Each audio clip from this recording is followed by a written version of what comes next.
कार्यकर्ताओं का नारा है 9 सीट हरवाना है कांग्रेस का। एक भी पिछड़ा अति पिछड़ा को टिकट नहीं मिला और सामाजिक न्याय की जो बात थी वो पूरी तरह यहाँ ध्वस्त हो गई। इसका कारण था बाहर से बुलाए गए लोगों को टिकट देना। पूरी धूप में झंडा लेकर गांधी मैदान में कार्यकर्ता खड़ा रह सकता है, तो इन लोगों के बात और बयान का क्या मतलब। तो सब झेलने के लिए तैयार है। अति पिछड़ा विभाग पूरा तरह से एक तरह से हम ही संभालते थे बिहार का। हम आपसे ये जानकारी लेना चाह रहे थे, ऐसा तो नहीं कि मनीष कश्यप की तरह आप भी सोच रहे हैं कि मनीष कश्यप को जैसे पार्टी से आया, पैसा की ऑफर मिला, पैसा मिल गया, वो चुप हो गए, पार्टी में मिल गया, वैसे आप भी तो नहीं करेंगे? नहीं, ऐसी बात नहीं। हमारा पार्टी के प्रति जो त्याग रहा है, मैंने दो बार नौकरी छोड़ी, 2 बार टिकट कटा। एक बार विधानसभा में मेरा टिकट कटा जी पार्टी के तरफ से, एक बार फिर हम पार्टी के लिए लगातार काम करते रहे। पिछड़ा अति पिछड़ा विभाग पूरा तरह से एक तरह से हम ही संभालते थे बिहार का, ठीक है। लेकिन फिर अभी तो आप जो है जो कह रहे हैं कि बिहार को संभालते थे, बैकबोन ऑफ बिहार आप थे, ऐसा समझ लीजिए। पिछड़ा अति पिछड़ा विभाग तो मैं संभालता था एक तरह से, ये हमारे राष्ट्रीय अध्यक्ष भी इस बात को मानते थे और यही कारण है कि पिछड़ा अति पिछड़ा विभाग के तरफ से एक सिंगल रिकमेंडेशन लोकसभा के लिए किया गया था।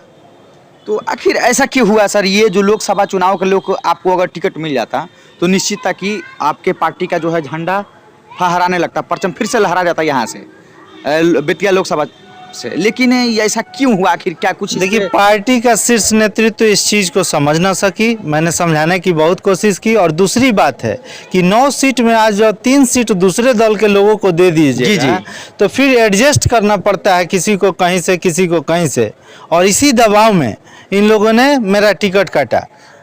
अच्छा, आप मीडिया में बार बार आके यानी कि प्रेस विज्ञप्ति दे रहे हैं, बार बार न्यूज़ चैनल में आ रहे हैं, ऐसा तो नहीं कि ये जो आपका बयान हो रहा है, इस बयान को लेके पार्टी आप पे शिकंजा ना कसने लगे? फिर जैसा शिकंजा कसे कार्यकर्ता हमेशा तैयार रहता है। जब पूरी धूप में झंडा लेकर गांधी मैदान में कार्यकर्ता खड़ा रह सकता है, तो इन लोगों के बात और बयान का क्या मतलब। तो सब झेलने के लिए तैयार है हम लोग। आपको पार्टी समझ ही नहीं रही है और आप पार्टी के बार बार एकदम समझिए कि छोड़ने पर तैयार ही नहीं है।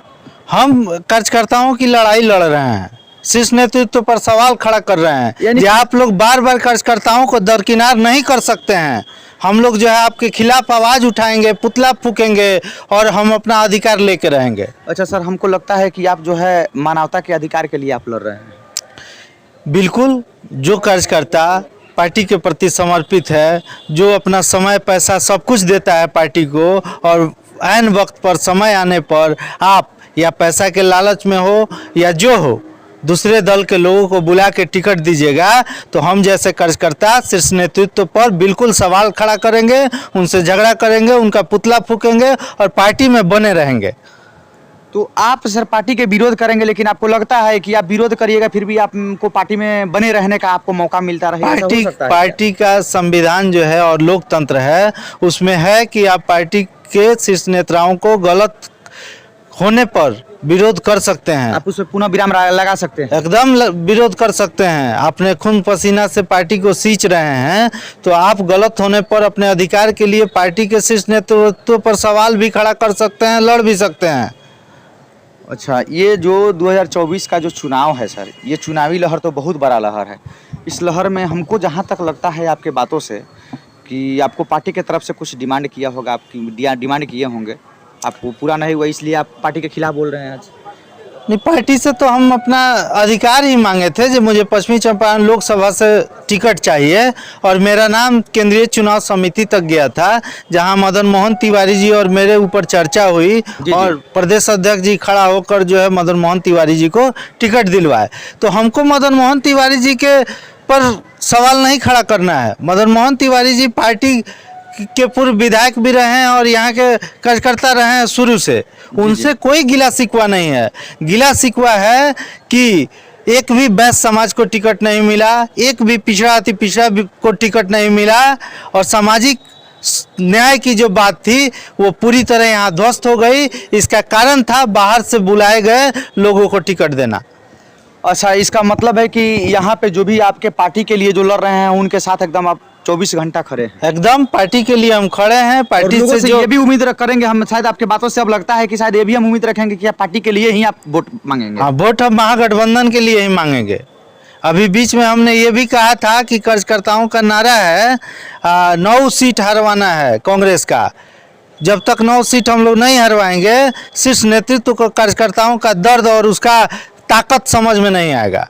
ये भी नारा दिए थे, लेकिन अभी मजबूरी है देश की, जो बीजेपी को सत्ता से हटाना है, इसलिए गठबंधन के साथ रह के वोट मांगना ही पड़ेगा। अच्छा, जो है आपका जो है कांग्रेस का जो सरकार था, माने बीजेपी के आने से पहले बहुत दिन तक उन्होंने राज किया, लेकिन कुछ विकास नहीं हुआ और आप बीजेपी को एकदम उखाड़ के फेंकने पे लगे हुए हैं। क्यों बीजेपी के पीछे पड़े हुए हैं? देखिए, सबसे बड़ी बात है जो आज जिस समय देश आज़ाद हुआ उस समय देश की क्या स्थिति थी, क्या हालात थी, उसके बाद से IIT कॉलेज बनाना, मेडिकल कॉलेज बनाना, हर इंडस्ट्री, ये जो है इंडस्ट्रीज का बात छोड़ दीजिए आप। यहाँ तक न लेके आया, पार्टी जो है सजा के देश को दिया। उसके बाद जो है बीजेपी आई और बीजेपी जो है देश की अर्थव्यवस्था को ख़त्म किया। जैसे आपने बताया कि भाजपा जो जैसे भाजपाई की सरकार आई तो इस देश के अर्थव्यवस्था को डगमडोल कर दिया, आपका यही कहना है ना? हाँ, लेकिन जहां तक मुझे जानकारी है कि आपके जब सत्ता थे, आपके पार्टी का जब सत्ता था, उस समय प्रत्येक देश के बच्चों पे या देश के नागरिकों पे 5-5 लाख रुपया दूसरे देशों का कर्जा था। नहीं, कर्ज को आप अर्थव्यवस्था का जब अध्ययन करेंगे तो देखेंगे कि अभी जो है, ठीक है, अभी देश पर जो कर्ज था वो 1.5 गुना हो चुका है देश पर। विकास भी तो हुआ है। विकास का जहाँ तक बात है, विकास जिस रेशियो से होना चाहिए नहीं हुआ। चूँकि GDP को जब देखिएगा देश का, तो देश की GDP जिस स्थिति में थी उससे काफ़ी गिर के डाउनफॉल में चला गया था बीजेपी की स्थिति में। अब धीरे धीरे संभल रहा है।